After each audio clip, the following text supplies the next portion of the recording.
వేదిక మీద ఉన్న మన శంకర్ అన్నకి, ఉప్పన్నారాయణ గారికి, సుధాకర్ అన్నకి, సంపత్కి, శివ, దారం, యువరాజ్కి, మన శేఖర్ అన్నకి, సీన్ అన్నకి, మళ్ళీ వీళ్ళంతా కూడా మా ముద్రా సంఘాల రాష్ట్ర అధ్యక్షులు.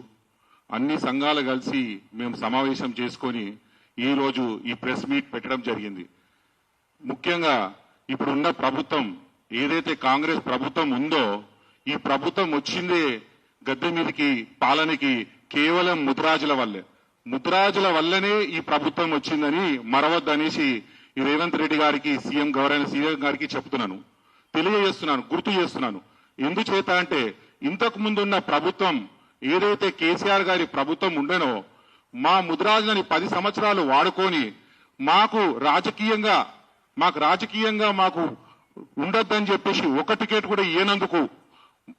కూడా ఇయ్యనందుకు మా జాతిని అవమానించినందుకు మొత్తం సంఘాలంతా సంఘటితమై రోడ్ల మీద వచ్చి మొత్తం అన్ని జిల్లాలలో ధర్నాలు చేసుకుంటా రోడ్ల మీద వచ్చి మా జాతినంతా చైతన్యం తెచ్చి ఆ పార్టీని పొందబెట్టాలి అనే ఒక సంకల్పం చేసుకొని ఎప్పుడైతే ఈ రేవంత్ రెడ్డి గారు మాకు అన్ని చోట్ల తిరుక్కుంటా చెప్పాడు ఏమని, ఇమీడియట్ ప్రభుత్వం వచ్చినాక 2 నెలలనే మాది ఏదైతే మా పిల్లల కోసం అవసరం ఉందో బీసీడీ నుంచి బీసీఏని మేము ప్రకటిస్తామని చెప్పేసి మన మహబూబ్ నగర్ లో చెప్పాడు.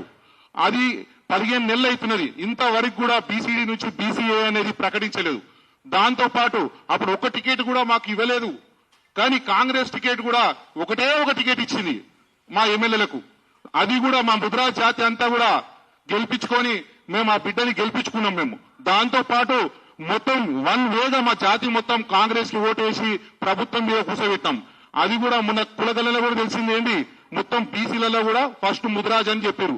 అది సంఖ్య తక్కువ చెప్పారు కానీ మా సంఖ్య 60 లక్షలు కానీ తక్కువ చెప్పినా కానీ ఉన్న బీసీలలో కూడా ముద్రాజులే. మీరే సర్వే చెప్పినప్పుడు, మీకు తెలిసినప్పుడు, మీరు టికెట్ ఇవ్వనప్పుడు ఇప్పుడన్నా ఆలోచించి మీరు మాకు రాజకీయంగా అవకాశం కావాలి కాబట్టి 4 ఎమ్మెల్సీ సీట్లు ఇవ్వాలి.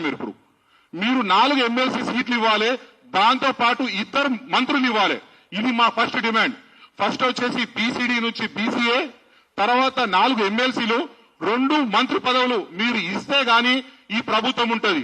లేదా ఎందుకంటే మేము చూసినాం ఇప్పుడు ముద్రాజ్ కార్పొరేషన్ కూడా మీరు ఇచ్చినట్టు ఇచ్చి మా ఎవరైతే జ్ఞానేశ్వర్ అన్న ఏమన్నాడు, నేను జాతికి చేయలేదు, నాకు మంచి మైనింగ్ కార్పొరేషన్ ఇవ్వన్నా అని చెప్పి తిరిగాడు. మైనింగ్ కార్పొరేషన్ ఇస్తే నాకు చేసుకుంటారా అంటే లేదు నువ్వు వచ్చి దీని మీద తీసుకో అని చెప్పి బలవంతంగా ఇచ్చారు. ఇక్కడ మా దగ్గర జాతి కోసం తిరిగిన లేరా, ఇక్కడ వేదిక మీద లేరా, జాతి కోసం తిరిగే వ్యక్తికి ఇవ్వాలి. సరే ఇచ్చి ఏం చేసిరు, మేమేమన్నాము, ధర్నాలు చేసుకుంటా 10,000 నుంచి 20,000 రూపాయలు దాంట్లో 20,000 కోట్ల రూపాయలు దాంట్లో డిపాజిట్ చేయమన్నాము. ఏం చేసిరు, మళ్ళీ తీసుకెళ్లి ఆ మూలకు పడేసి దాంట్లో ఒక పైసా వేయకుండా దానికి నామకే వస్తే చేస్తున్నారు.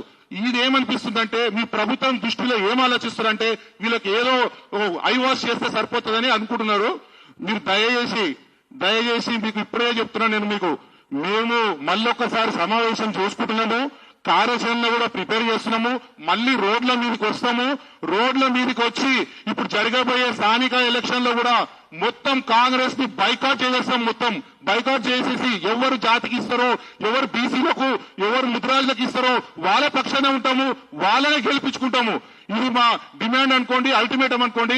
కంపల్సరీ ఇప్పుడు ఇమ్మీడియట్ గా 1 మంత్ లోపల మాకు మినిస్టర్లు ఇవ్వాలి, ఎమ్మెల్సీలు ఇవ్వాలి, మా బీసీడీ నుంచి బీసీఏ ఇవ్వాలని మీ మీడియా మిత్రుల ద్వారా నేను ఈ ఇన్ఫర్మేషన్ ఇస్తున్నాను.